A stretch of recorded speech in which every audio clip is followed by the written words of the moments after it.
Orang tua dan istrinya sakit, Ruslan Buton yang minta Jokowi mundur ajukan penangguhan penahanan. Kondisi Bu Panglima Ekstrimatra saat ini sedang sakit di rumah. Kalian ini pemimpin-pemimpin Indonesia ini, kamu pernah susah apa hidupmu? Kamu pernah tidak makan? Kamu pernah menderita sampai seperti itu? Kamu itu atas nama penderitaan yang bagaimana sehingga kamu jahat kepada rakyat itu? Yang agak repot saya lihat dari pemerintahan Pak Jokowi 2 tahun ini, sepertinya dia bekerja saja tapi tanpa berpikir. Dan itulah yang menyebabkan kita nggak tahu sebetulnya pemerintah ini lagi ngapain. Sementara kita dipimpin oleh sengkuni-sengkuni yang tidak punya alasan sejarah untuk jahat kepada rakyatnya.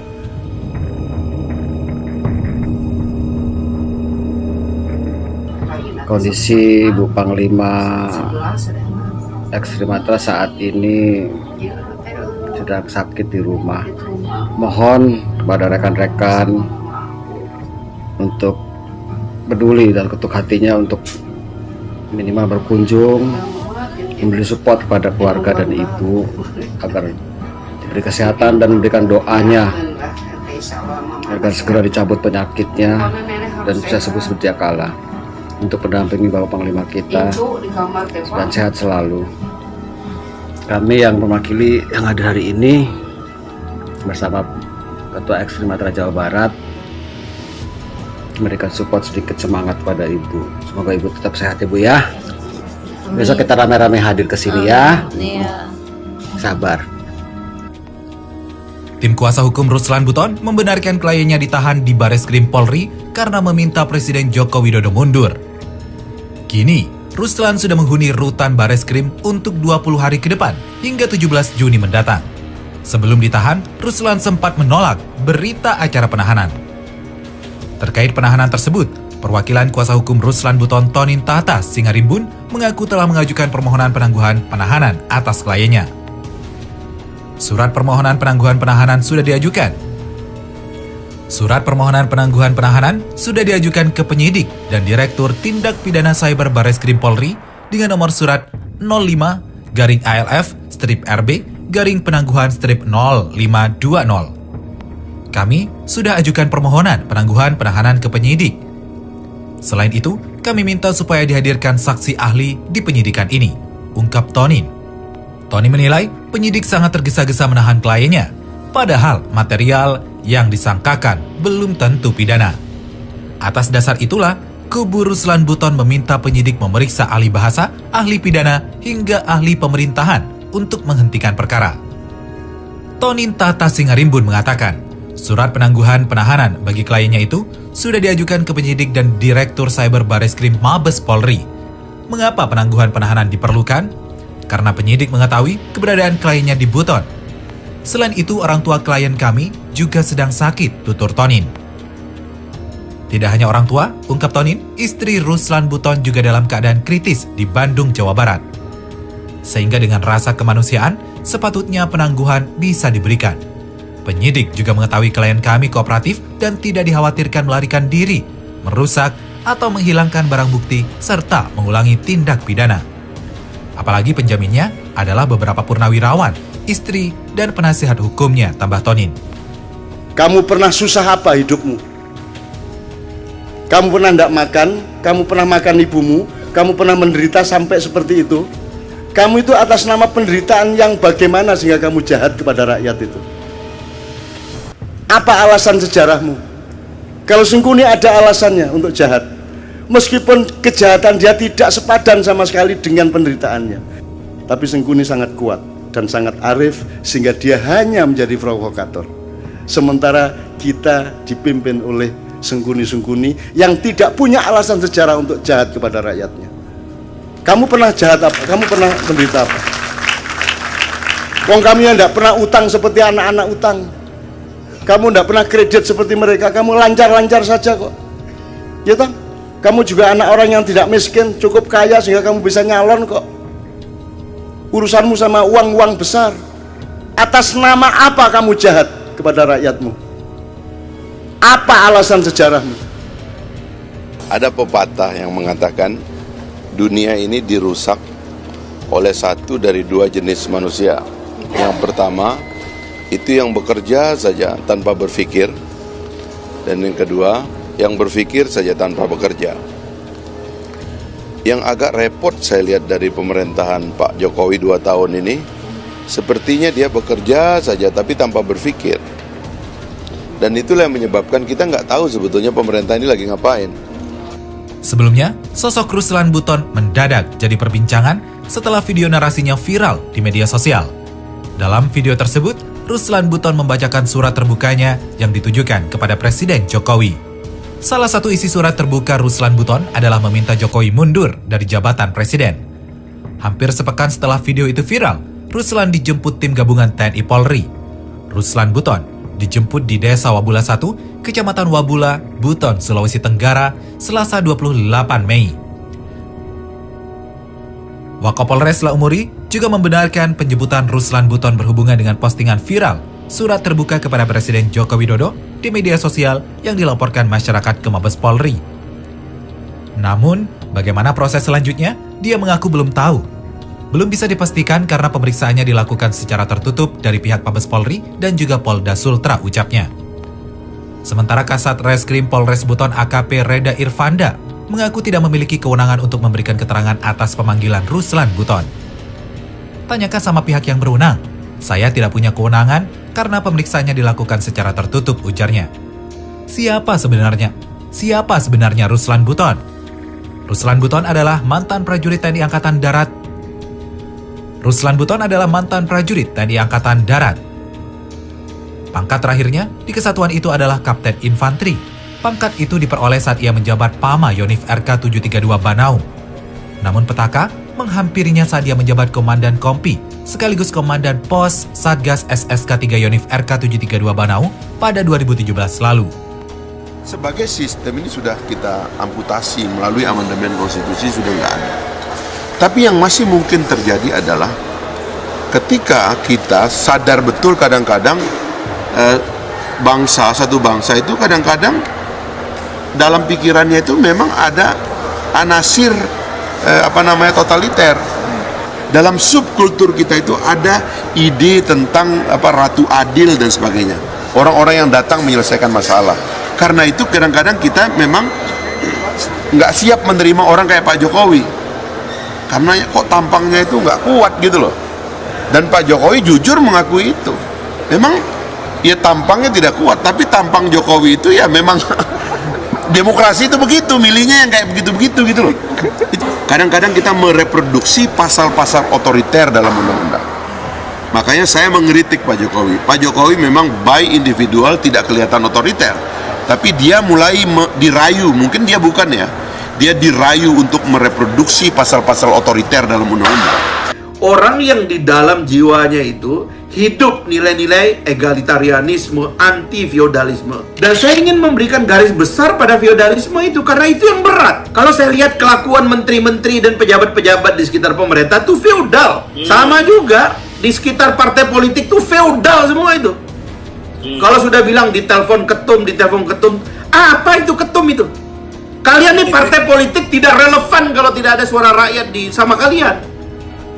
Partai politik tuh begitu berdiri nggak ada apa-apanya, itu private entity. Tapi begitu rakyat taruh roh pada pejabat publik yang diangkat, barulah partai politik itu relevan. Dan jangan kemudian dikangkangi seolah-olah menjadi milik partai politik. Itu tidak boleh. Itu feodalisme yang saya maksud, dan itu yang harus kita lawan. Saya menulis buku putih itu ya, tebal sekali Mas Matnur, itu untuk mewanti-wanti bahwa partai politik ini tidak boleh mencuri kedaulatan rakyat itu untuk menjadi milik mereka sendiri, dan setelah itu mereka tinggalkan kepentingan masyarakat. Mana partai politik sekarang yang masih berdiri pada azas egalitarianisme dan demokrasi? Adalah, saya nggak usah sebut juga namanya. Saya juga tidak mau ada partai politik yang tertuduh. Tapi bahwa misalnya DPR kita kemudian dikangkangi oleh ketum, itulah yang terjadi. Ya makanya kalau Anda melihat Misbakun itu kan satu elemen yang unik karena dia tumbuh sebagai native demokrasi. Dalam dirinya itu ada jiwa demokrasi dan seorang fighter. Dulu saya ngajak dia masuk ke PKS. Cuman feodalisme di PKS itu terus-menerus ngehajar dia. Ya akhirnya dia minta ke saya, bilang, "Bang, ini saya nggak bisa begini. Mau masuk Golkar." Saya bilang, "Anda dimanapun Anda fighter. Makanya kalau Golkar itu mau larang-larang Misbakun tuh, Misbakun ini ke partai manapun jadi dia. Ya kan? Karena dia jiwanya tuh jiwa fighter. Dia cocok dengan demokrasi, tapi saya sarankan Misbakun jangan jadi anggota DPR lagi. Jadi eksekutif, sebab anggota DPR itu kan cuma teriak-teriak. Ya kan? Yang real itu kan di eksekutif, ya kan? Apa nama pelangap-pelongo teken-teken keluar triliunan dari mejanya itu. Anggota DPR apa? Dapat cuma 50 juta sebulan, itu pun teriak-teriak nggak didengar gitu loh. Nah, ini menyimpang sedikit Mas Maknur. Nah, jadi itu yang mesti kita lawan tadi soal jiwa kita. Nah, maka saya terus terang, saya dengan segala maaf ya, banyak ini kita harus merevisi cara kita berpikir. Masih banyak cara berpikir orang Indonesia itu tidak bisa lepas dari konsepsi orang kuat, konsepsi negara kuat, konsepsi bahwa yang sedikit itu pasti lebih hebat daripada yang banyak, konsepsi pemimpin lebih tinggi, konsepsi bahwa kalau orang itu sudah menjabat lalu seolah-olah dia memonopoli kebenaran. Ini feodalisme yang kita lawan, nggak boleh lagi begitu. Tradisi ini kita harus jadikan seperti konsep dalam agama itu, bahwa manusia itu sama di depan Tuhan itu. Itu konsepsi modern. Makanya kalau ada orang yang memakai agama sebagai bahan feodalisme, itu ngawur itu, ya kan? Agama adalah pembebasan. Agama itu yang menyeret manusia untuk membebaskan diri dari penyembahan kepada selain Tuhan. Itu artinya agama adalah pembebasan. Nah, itulah sebabnya kita ini jangan terpukau sama orang-orang hebat, orang-orang besar, dan lalu karena itu kemudian nggak boleh dikritik. Apalagi setelah dia berkuasa. Itu menjijikkan kalau menurut saya sih gitu loh. Dalam perspektif cara saya melihat manusia ini, sama saja manusia ini, ya. Kalau ada manusia yang mulia itu, dia adalah nabi, dan nabi itu telah diakhiri oleh Tuhan 1500 tahun yang lalu. Sekarang ini manusia sama saja. Kita bersahabat, kita berteman, ya. Nabi saja yang dapat wahyu dari Tuhan itu memanggil orang-orang di sekitarnya dengan sahabat. Tidak ada feodalisme. Nabi itu kalau masuk ruangan, ada sahabatnya yang berdiri, dia marah. Apakah kamu akan mengistimewakanku sebagaimana orang dahulu mengistimewakan pemimpin mereka? Nggak mau. Kekasih Tuhan tuh seperti itu. Nah, jadi feodalisme ini merangsek ke dalam negara, juga merangsek ke dalam agama. Karena itulah pembebasan ini harus kita rayakan dalam tradisi kita reformasi itu. Karena kita ingin membangun manusia yang dikelola oleh kita. Bukan oleh supreme, bukan oleh orang hebat gitu loh.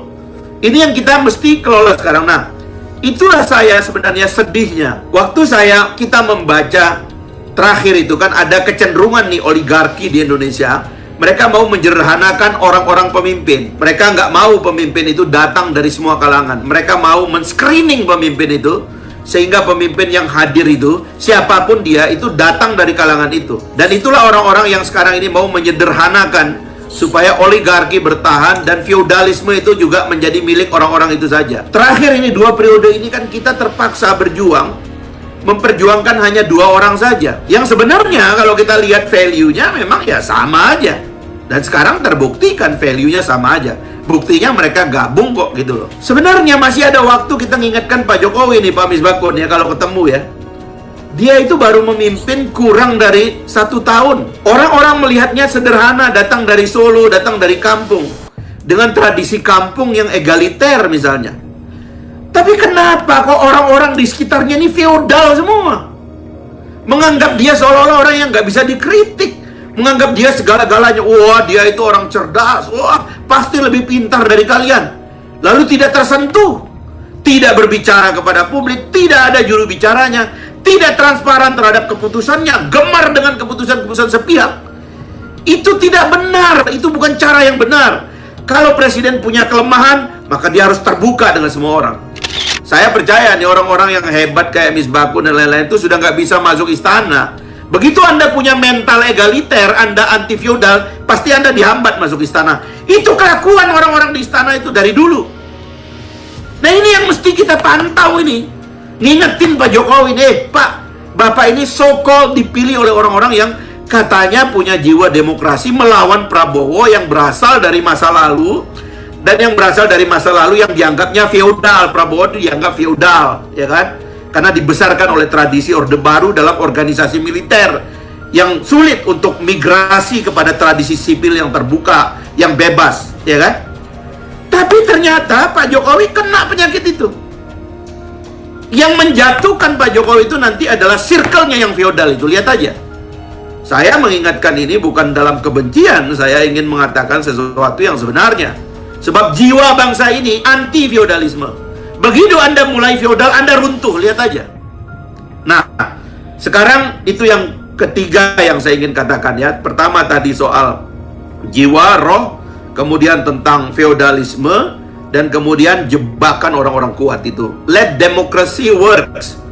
Kita ini orang-orang biasa. Tuhan menciptakan kita ini sejajar, seimbang, sama, dan kita karenanya marilah bersaudara. Kata Tuhan itu, berkenal-kenalanlah kalian, ya kan, untuk saling mengambil khazanah, karena manusia ciptaan Tuhan ini makhluk yang luar biasa. Persaudaraan ini yang harus kita galang sekarang. Nah, yang terakhir yang saya ingin katakan, Mas Mador, adalah kita tidak harus menuntaskan semuanya kemarin. Lalu kemudian dengan cara itu orang itu ingin kembali ke masa lalu. Sudah tidak ada masa lalu. Nostalgia ini kita selenggarakan untuk menyegarkan semangat kita, bahwa kita masih punya jalan yang panjang dalam perjalanan ini gitu loh. Karena itu kayak misalnya tadi tentang mazhab ekonomi, menurut saya konstitusi kita sudah ideal. Cuman ini ada problem yang orang tuh, saya berulang-ulang katakan, demokrasi ini memang bahayanya adalah karena dia memerlukan kepemimpinan yang cerdas. Apa boleh buat? Demokrasi itu adalah ide tentang pemerintahan yang sophisticated. Anda bayangkan demokrasi menerima konflik, menerima perbedaan pendapat, menerima pertengkaran, menerima oposisi, ya kan? Yang kalau saya sering memberikan justifikasi, kemudian ya dalam penciptaan manusia saja, Tuhan itu menciptakan iblis sebagai oposisi terhadap ciptaan Tuhan. Dan menurut saya karenanya oposisi absah. Itulah yang juga menyebabkan demokrasi ini kita terima. Karena kalau ada orang di dalam kekuasaan, harus ada orang yang mengawasi dan mengkritik. Itu sebabnya kita berikan otoritas kepada DPR secara lebih kuat.